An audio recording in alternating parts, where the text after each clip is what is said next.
بسم اللہ الرحمن الرحیم۔ ناظرین السلام علیکم، میں ہوں آپ کا میزبان صابر شاکر وفاقی دارالحکومت اسلام آباد سے کچھ تازہ ترین اطلاعات اور اہم خبریں آپ سے شیئر کرتے ہیں۔ اس وقت پاکستان کی سیاسی لڑائی جو ہے وہ عدالتوں میں لڑی جا رہی ہے اور تمام تر توجہ عدالتوں پر مرکوز ہے۔ نہ صرف پاکستان کے 22-24 کروڑ عوام کی بلکہ پوری دنیا کی نظریں عدالتوں پہ ہیں۔ وہ خواہ عام انتخابات کا معاملہ ہو، پنجاب اسمبلی اور خیبر پختونخوا اسمبلی کی تحلیل کا ایشو ہو، یا پھر عمران خان صاحب کے مقدمات ہوں، یا پھر بغاوت اور غداری کے مقدمات ہوں، سب کے سب نظریں جو ہیں وہ عدالتوں پہ ہیں۔ عدالتوں میں اس وقت بے شمار مقدمات چل رہے ہیں اور بے شمار مقدمات عدالتوں میں زیر التوا ہیں، اور ان میں سے 99% جو ہیں وہ سیاسی نوعیت کے مقدمات ہیں، اور وہ بھی موجودہ 14 جماعتی اتحاد کے جو مخالفین ہیں، سیاسی مخالفین، اور ان کے مقدمات زیر سماعت ہیں۔ اس لیے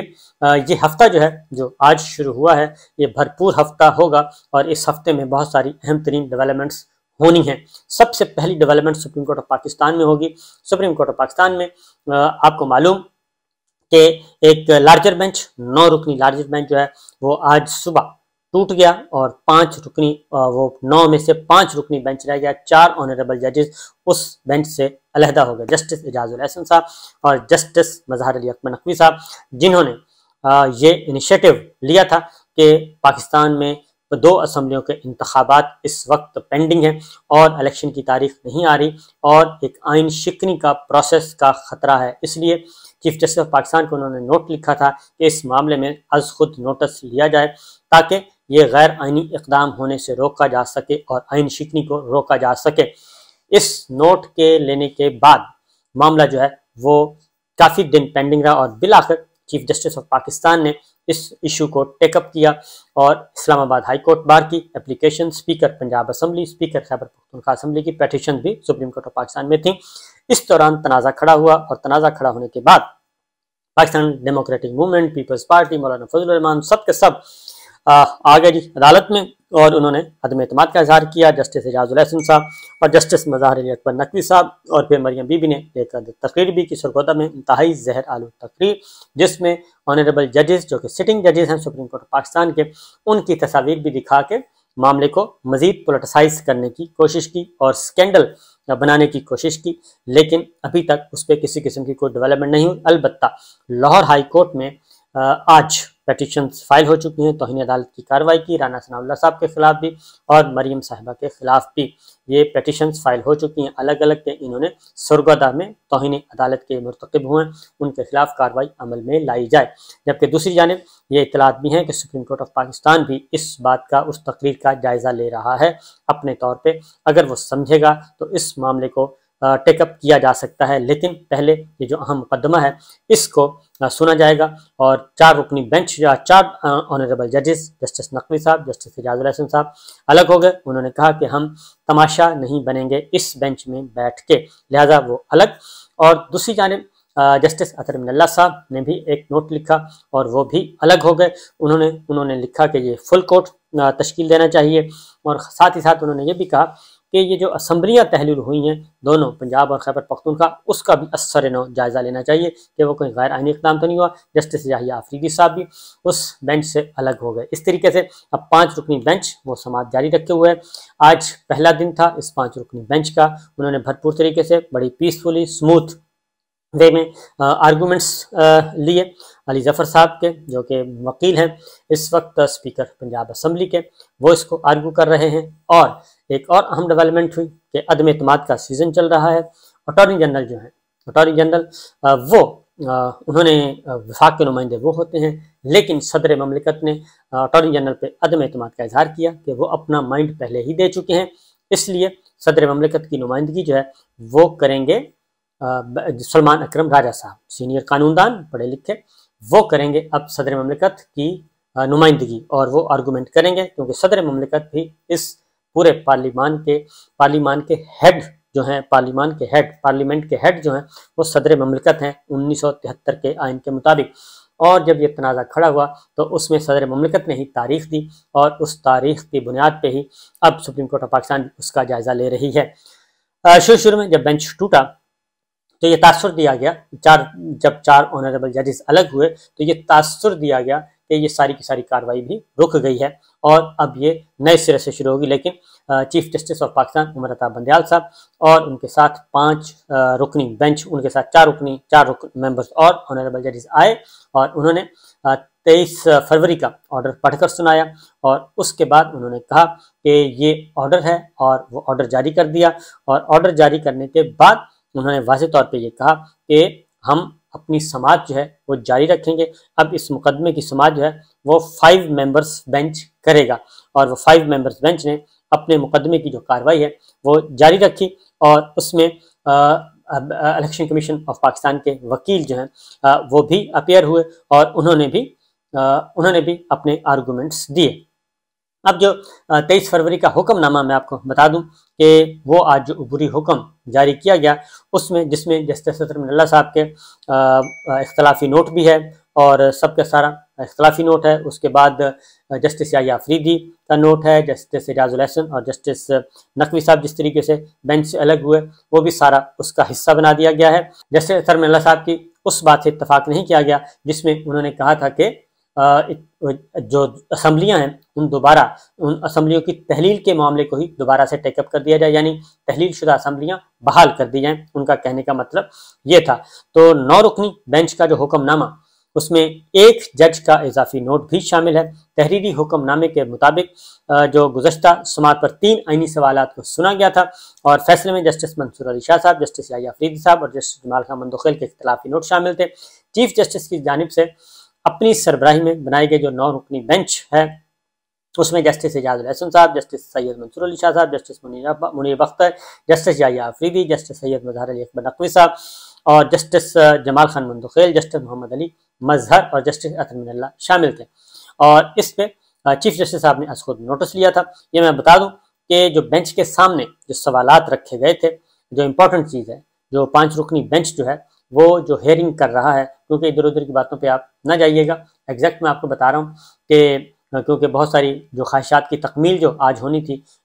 وہ آس لگائے بیٹھے تھے کہ آج یہ پورے کا پورا بینچ ہی ٹوٹ جائے گا اور چیف جسٹس آف پاکستان پہ عدم اعتماد ہو جائے گا، اور اس کے بعد پھر پیرالل ایک بندوبست کیا گیا تھا، ایک پلاننگ کر کے رکھی ہوئی تھی اور اس میں اس پلاننگ پہ پھر عمل کیا جانا تھا، اور جسٹس سجاد علی شاہ صاحب کا معاملہ ان کے ذہن میں تھا کہ کس طریقے سے ہم نے مینوپولیشن کرنی ہے، لیکن وہ کچھ بھی نہیں ہو سکا۔ اور جو سوالات ہیں وہ چیف جسٹس آف پاکستان نے واضح طور پہ کہا کہ وہ سوالات وہ موجود ہیں اور آئین کی تشریح کا معاملہ یہ 5 رکنی بینچ جو ہے اس کو سنے گا اور اس پہ اپنی رائے دے گا۔ وہ کیا تھا؟ وہ یہ تھا کہ مختلف حالات میں صوبائی اسمبلی تحلیل ہونے کے بعد صوبائی اسمبلی کے عام انتخابات کے لیے تاریخ مقرر کرنے کا آئینی اختیار کس کے پاس ہے؟ اس سوال کا جواب یہ 5 رکنی بینچ، لارجر بینچ تلاش کرے گا، اور اسی پہ آرگومنٹس ہو رہے ہیں اب۔ اور یہ آئینی ذمہ داری کب اور کیسے ادا ہوگی، یعنی جو تاریخ مقرر کرنے کا آئینی اختیار ہے یہ کس کے پاس ہے، اور یہ آئینی ذمہ داری کب اور کیسے ادا ہوگی، اور عام انتخابات کے انعقاد کے لیے وفاق اور صوبوں کے آئینی ذمہ داریاں اور فرائض کیا ہیں۔ ان 3 سوالوں کا جواب موجود ہے اور ان 3 سوالوں کا جواب تلاش کرنا ہے، اور انہی 3 سوالوں کے جواب کی کوشش کی جا رہی ہے، اور اس میں آرگومنٹس ہونے ہیں۔ آج پہلا دن تھا اور شام تک جو ہیئرنگ ہے وہ جاری رہی، اور درمیان میں 40 منٹ کا وقفہ بھی کیا گیا، پھر دوبارہ ہیئرنگ ہوئی اور اس پہ سلسلہ آگے بڑھا۔ اور چیف جسٹس نے یہ بھی کہا کہ اہم آئینی معاملات پر وضاحت نہیں ہوئی، اس لیے اس سماعت کو لیے مقرر کر دیا گیا ہے، اور انہوں نے یہ بھی کہا کہ الیکشن کمیشن سے منسوب بیانات سے ظاہر ہوتا ہے کہ ان کو درکار تعاون خاص طور پہ ضروری فنڈ، عملہ اور سیکورٹی کی فراہمی نہیں کی جا رہی، اور اس لیے آئین کے مطابق الیکشن کمیشن عام انتخابات کے انعقاد سے معذور ہے۔ چیف جسٹس نے یہ بھی کہا کہ یہ جو ریزنز اوپر دی گئی ہیں، انہی ریزنز کی وجہ سے میری نظر میں، یعنی کہ چیف جسٹس پاکستان کی نظر میں، یہ مسائل عدالت کی جانب سے فوری توجہ اور حل کی ضرورت ہے۔ آئین کی کئی شقوں اور الیکشن ایکٹ کے متعلقہ سیکشن کا بھی جائزہ لینے کی ضرورت ہے۔ اور 20 فروری کو صدر مملکت ڈاکٹر عارف علوی نے پنجاب اور خیبر پختونخوا میں 9 اپریل کی تاریخ کا اعلان کر دیا ہے، اور اس لیے یہ مقدمہ ابھی ختم نہیں ہوا اور یہ مقدمہ چل رہا ہے، اور اس کا فیصلہ کل یا پرسوں ہر صورت میں ہوگا، اور اس کا تعین کیا جائے گا کہ الیکشن کی تاریخ کس نے دینی ہے، اور 90 روز کے اندر الیکشن لازمی ہیں۔ یہ بہت سارے